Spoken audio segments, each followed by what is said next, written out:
into the GSMC Baseball Podcast brought to you by the GSMC Sports Network. We have a great show for you today. We'll be covering 4 topics. The first topic we will be covering is Jorge Soler finally signing with the San Francisco Giants. We'll be talking about that and the impact it has on the market and the overall league as well. Next, we'll be talking about how will international players coming over perform and adjust to the major leagues. Then we'll be talking about relievers turning into starters. Will that become a new trend in baseball? And what do I think of it and how do I think it should work? And finally, we'll be ending it off with just recapping some more minor news that I think is still important, but doesn't necessarily deserve its own segment. So before we do that, I would like to ask you to please like and follow the show. We get a number of questions from viewers that come in during the show. So to ensure your question gets read on air, I ask that you please use the link you see, streamelements.com/GSMCsportsnetwork./tip. This puts your question at the top of the list so that I do see it, and it also really does help the show. So we would appreciate it. So without a further ado, let's go to our first segment, and that is talking about Jorge Soler to the San Francisco Giants. Now, Soler was one of the bigger free agents on the market, and he finally did sign, which is very good for how the market's going to play out hopefully in the next few days, and just enjoyment of baseball fans overall. Obviously, this has been a very slow market, with the reigning Cy Young winner still in the market, Jordan Montgomery still in the market, Cody Bellinger, a guy who had a great season last year, still in the market. But Soler signing maybe moves it ahead a little bit, with now maybe eliminating some other fits for players, or just getting the market rolling in general as well. So let's just first talk about Soler to the Giants in general and why it made sense and why it inevitably did happen. So you look at the Giants right now where they are, and they just lost Jock Peterson, their starting DH of probably the past 2 years, him and Brandon Belt. Obviously, Brandon Belt left before this year. They lost him to the rival Diamondbacks. So they obviously had a need for DH. Not only that, but they had a need for a right-handed power bat. You look at this lineup right now, they have Lamont Wade, they have Mike Yastrzemski, they have Patrick Bailey as a switch hitter, but more lefty because there's more righty pitchers. So they probably needed a more righty bat, and in fact, a big bat as well. They have a lot of good bats. You look at guys like J.D. Davis, like Mike Conforto, like Lamont Wade, like Wilmer Flores, like Marco Luciano, Patrick Bailey. Those are all really good. They're all good bats, good solid bats you can count on to have a good solid season. But I don't necessarily think they had a big power bat or a big just bat in the middle of the lineup. Obviously, they signed Jung-Hoo Lee to a big deal, but first of all, he's a lefty, so it adds up again with the Soler righty thing. But also the fact of he's not necessarily a power hitter, and just going over hitting with him in general, he's coming over from Korea. And even though he was very good in Korea, Korea is probably not on the level of MLB, I'd say. NPB, that's a different story, but that's Japan. And I think Korea is definitely a little below Japan. And while Japan might be, I'd say 4A, kind of in the middle of MLB and AAA, I'd say Korea is probably around AAA or something like that. It's still a good league, don't get me wrong, but you have to take the stats with a grain of salt more and kind of look at projections and kind of just look at raw ability when you're trying to sign a player, which I believe the Giants did. They're a very smart organization. Farhan Zaidi definitely knows what he's doing, so I wouldn't doubt the Giants there. I did think the Jung-Hoo Lee contract was a little long and a little steep, but if they really wanted the player, you have to overpay. As Andrew Friedman said, if you're rational about every free agent, you're not going to get any free agents. So I think it made a lot of sense. So just the Giants' outlook a little bit for 2024 and just taking into account the entire NL and the NL West. I don't think this Soler move automatically puts them at the top of the NL West, or it just puts them automatically into playoff contention. Before this move, I did not have them making the playoffs. I had them probably being the 7th seed. I think they were very close. I don't know if this puts them into the playoffs right now. I don't think it is. I still think there's at least 6 better teams than them in the NL right now. But Soler definitely helps. Soler's a really, really good player, a player I wanted on my team, in fact. But he's not a superstar. He's a really good player who hits really well. But at the same time, again, he's not just going to automatically take you from kind of just being a good team to a really good team.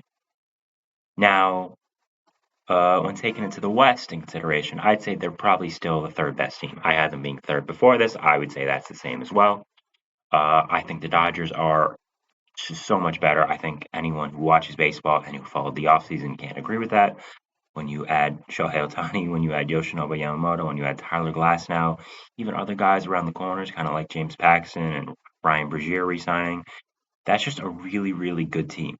And a really good team that signed three superstars, which I just said, Tyler Glasnow, Yamamoto, Ohtani. So I don't think the Giants were better, but I don't think they're aiming to be better than the Dodgers because I don't think you can be right now with the money the Dodgers have invested.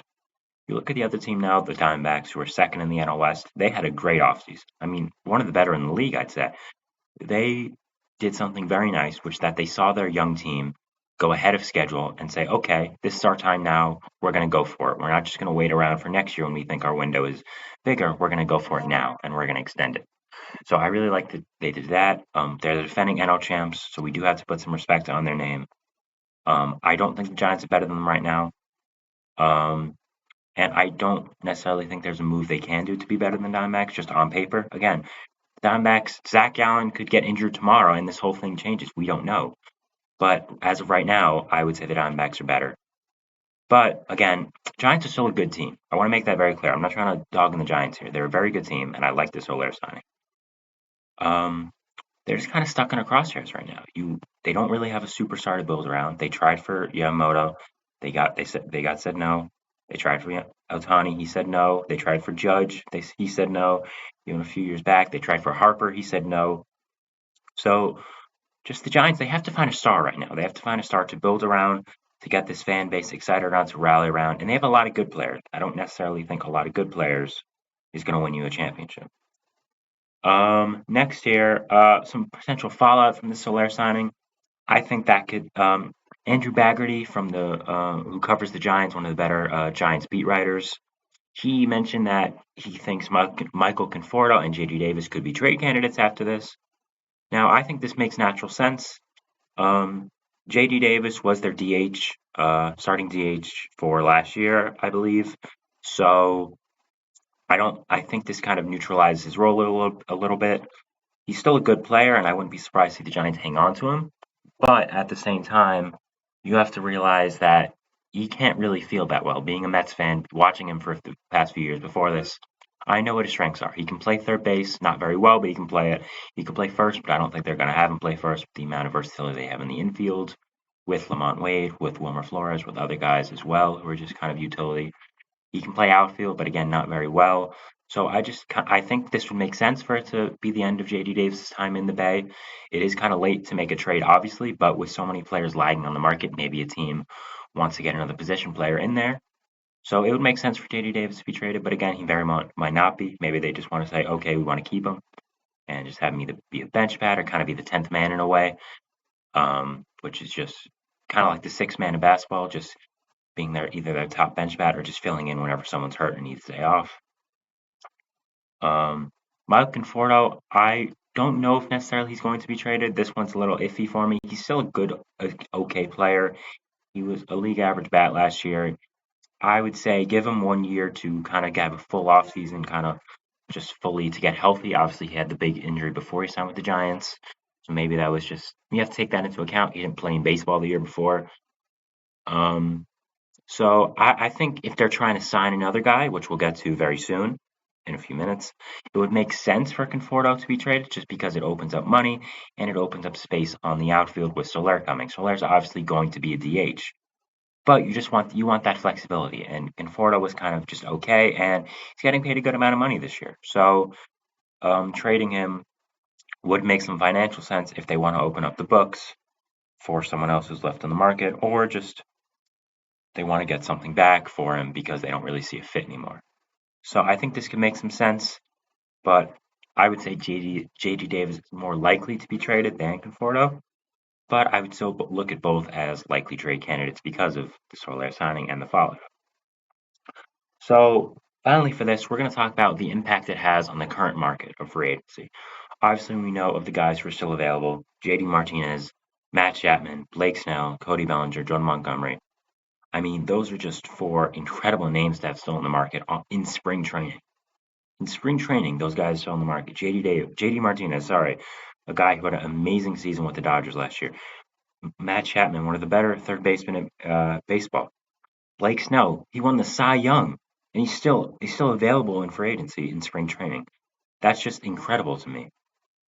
Cody Bellinger, a bounce back season with the Cubs.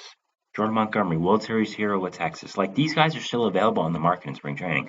I'm gonna keep talking about it because it's insane. Like it makes no sense to me.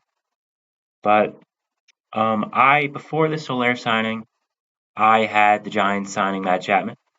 I still believe that to be the case. I also had them signing Jorge Soler. I had them signing both. So I'm 1 for 1 right now. That's pretty nice. So I do still think they're going to sign Matt Chapman. It just makes too much sense. You look at the connections Matt Chapman has to the Giants. He's from the Bay Area. He's played in the Bay Area before with the A's. He's played with the Giants' new manager before, Bob Melvin, in Oakland. They have a good relationship we know of. The Giants need another bat. Marco Luciano, Matt Chapman on that left side for a little while, and the Bay would be very nice for Giants fans. Just adding another power bat to the lineup in general is good. Chapman's a good hitter. I want to get that straight away, but he's a very streaky hitter. You look at I think one of the reasons you're not seeing more smoke to him returning to Toronto is he kind of wore out his welcome there. The fans kind of not turned on him at the end, but kind of were less high on him than usual because he just was not very good to end the season. He was very streaky. He would have 1 month where he was the best hitter on planet Earth, then 1 month where he didn't look like a major league hitter. But the thing with Matt Chapman is even if he doesn't hit very well in a month, which is going to happen if when his team signs him to a long-term contract eventually, whether that is the Giants, whether that is the Cubs, whether that's the Mariners, whether that's he goes back to Toronto, like I was saying, the thing you can always count on him is defense. Defense, defense, defense. He's one of the better defending third basemen probably of all time at this point. And I think you look at his floor and his ceiling for how he is. You can always rely on him to be a great defender. Always, no matter if he's hitting. So I think that you have to take that into account when giving him a long-term contract. He may be streaky, he may have some months where he's not hitting, but you can rely on that defense. And defense is such an important thing in today's baseball, and I think it's really underrated by fans, and just how important it really is.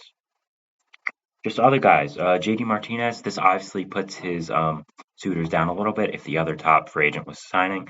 I didn't really think he was going to the Giants, but if you look at Martinez right now, I'd really say there's probably three fits for him.